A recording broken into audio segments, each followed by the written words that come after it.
अगर आज का एपिसोड सही समझ गए तो आप फेक सपोर्ट एंड रेजिस्टेंस हमेशा के लिए बनाना छोड़ दोगे और बिलीव मी ये आपकी ट्रेडिंग को लिटरली 10x क्लीन कर देगा। आज जो मैं आप लोगों को टॉपिक बताने वाला हूं उसके अंदर हम लोग dynamic support and static resistance के बारे में पढ़ेंगे जो प्रोफेशनल ट्रेडर्स क्वाइटली अपने चार्ट में यूज करते हैं। Let's get started.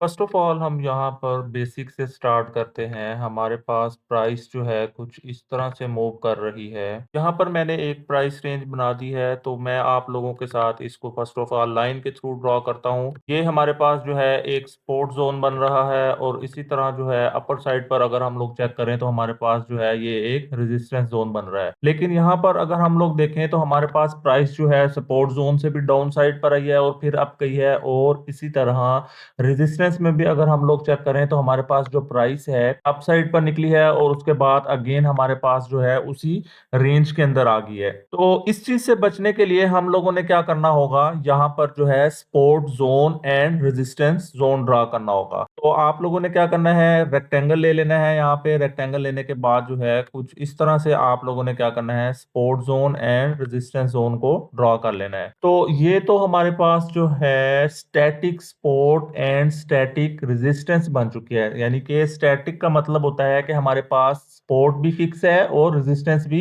फिक्स है। तो मैंने आप लोगों के साथ जो है डायनामिक सपोर्ट की बात की है, तो उसका मतलब ये होता है कि हमारे पास जो है प्राइस वहां से डाउन साइड पर जाती है, डाउन साइड पर जाने के बाद जो है इस रेंज में आ जाए दोबारा।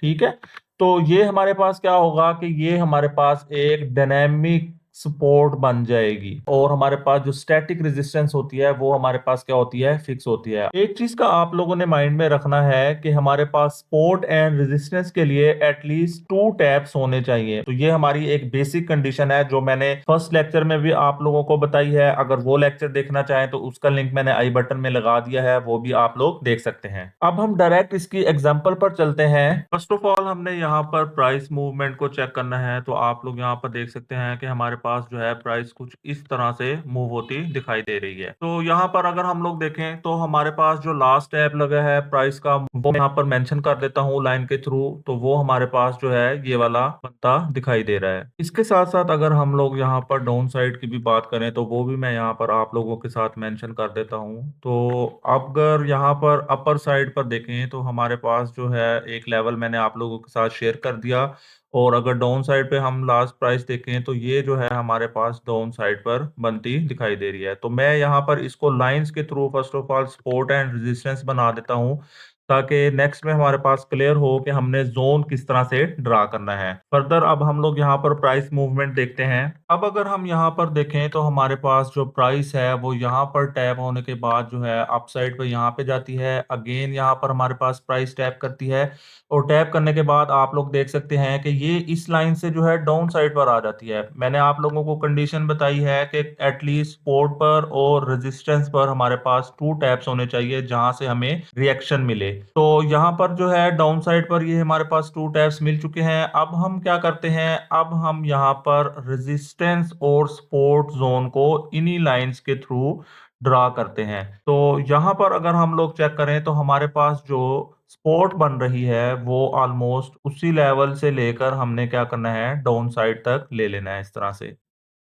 सेम वे से हमने अब यहाँ पर रेजिस्टेंस को भी ड्रॉ कर लेना है। इसी तरह से हमने रेक्टेंगल लेना है, रेक्टेंगल लेने के बाद जो है हमने यहाँ पे रेजिस्टेंस को ड्रॉ कर लेना है। तो ऑलमोस्ट जो हमारे पास रेजिस्टेंस जोन बन रहा है वो ये वाला बन रहा है। ये वाली लाइंस हमने यहाँ से खत्म कर देनी है ताकि हमारा जो चार्ट है वो हमें मैसी ना लगे। अब आप लोगों के सामने चार्ट कुछ इस तरह से दिखाई दे रहा होगा। ये हमारे पास फाइनल लुक है चार्ट की। अब मैं यहाँ पर आप लोगों को बता देता हूँ कि प्राइस जो है हमारे पास यहाँ पर आई, यहाँ पर आने के बाद जो है यहाँ से प्राइस डाउन साइड, तो ये हमारे पास फिर अगेन प्राइस यहाँ पे गई, रेजिस्टेंस हुई, रेजिस्टेंस के बाद फिर डाउन आई हल्की सी, और ये हमारे पास अगेन रेजिस्टेंस और फिर अगेन डाउन साइड पर। तो इसका मतलब मैंने 2 टैप्स का बताया आप लोगों को। तो ये हमारे पास फर्स्ट टैप मिल गया सपोर्ट का, ये हमारे पास सेकंड टैप मिल गया। तो ये हमारे पास कंफर्म हो गई कि ये हमारे पास एक क्या है, सपोर्ट है। और इसके साथ-साथ रेजिस्टेंस मैंने आप लोगों को बता दिया कि एक ये हमारे पास टैप मिला, ये हमारे पास टैप मिला, तो ये हमारे पास क्या हो गया, कंफर्म हो गया कि हमारे पास ये एक रेजिस्टेंस ज़ोन है। फर्दर हमारे पास प्राइस डाउन साइड पर आई और हमारे पास अगेन अप साइड पर चली गई, तो ये हमारे पास रेजिस्टेंस है और वहां से हमारे पास अगेन जो है प्राइस डाउन साइड पर आना शुरू हो गई है। आप लोगों के साथ 3 बातें शेयर कर दी हैं, जिसमें मैंने आप लोगों को बताया सपोर्ट जोन, रेजिस्टेंस जोन और इसके साथ-साथ सपोर्ट एंड रेजिस्टेंस में हमें कितने टैप्स के बाद रिएक्ट मिलता है। अब अगर हम यहाँ पर प्राइस मूवमेंट की बात करें तो उसमें हम लोग अब चेक करेंगे कि हमारे पास डायनेमिक सपोर्ट कौन सी है।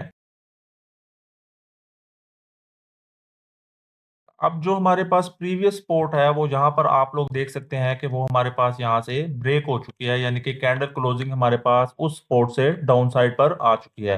तो जैसे ही हमारे पास इस तरह से कोई कंडीशन बने, तो इसका मतलब हमारे पास फिर हमने सेकंड सपोर्ट को चेक करना होता है। तो यहाँ पर आप लोग देख सकते हैं कि हमारे पास जो है एक ये वाला लेवल बन रहा है, जो कि हमारे पास एक सपोर्ट जोन बनता दिखाई दे रहा है। क्यों बनता दिखाई दे रहा है? क्योंकि हमारे पास देखें यहाँ पर फर्स्ट टैप मिला, फर्स्ट टैप मिलने के बाद जो है प्राइस अप साइड चली गई। अगेन यहाँ पर प्राइस आई, प्राइस जो है इस सपोर्ट को डाउन साइड पर गई है, लेकिन क्लोजिंग अगर चेक करें तो वो उस सपोर्ट से अप साइड पर है और अगेन प्राइस जो है वहां से अप साइड पर जाती दिखाई दे रही है।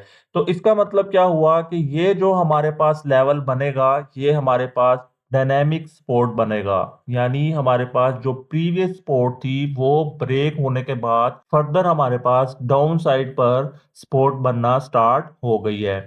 अब फर्दर मूवमेंट को हम यहाँ पर चेक कर लेते हैं कि हमारे पास क्या बनती है। जैसा कि आप लोग यहाँ पर देख सकते हैं कि हमारे पास अगेन जो है ये प्राइस यहाँ पर आई है और यहाँ पर आने के बाद अब हम अगेन यहाँ पर चेक कर लेते हैं कि हमारे पास प्राइस जो है किस लेवल तक जाती है, क्या ये हमारे पास सपोर्ट रहती है या नहीं रहती। आप लोग यहाँ पर देख सकते हैं कि जो हमने स्टार्ट में एक रेजिस्टेंस जोन बनाया था, तो प्राइस जो है उस लेवल तक हमारे पास आ चुकी है और उस लेवल पर आने के बाद आप देख सकते हैं कि वहां से जो है हमें रिएक्ट मिला है, प्राइस अगेन वहां से डाउन साइड पर आ रही है। ठीक है, तो क्या हुआ हमारे पास यहाँ पर, ये हमारे पास अगेन डायनामिक सपोर्ट बन गया, ये हमारे पास सपोर्ट मिली यहाँ पर इस लेवल पे। सपोर्ट मिलने के बाद आप लोग देख सकते हैं कि हमारे पास जो स्टैटिक रेजिस्टेंस थी वहां तक हमारे पास प्राइस गई है और जो हमारे पास प्रीवियस सपोर्ट जोन थी, जो कि ये वाली थी, ये हमारे पास जो है ब्रेक हो चुकी थी। ठीक है, तो इस वे से जो है हमने स्टैटिक रेजिस्टेंस और डायनामिक सपोर्ट को यूज करते हुए अपने चार्ट पर इस तरह से सपोर्ट एंड रेजिस्टेंस बनानी होती है,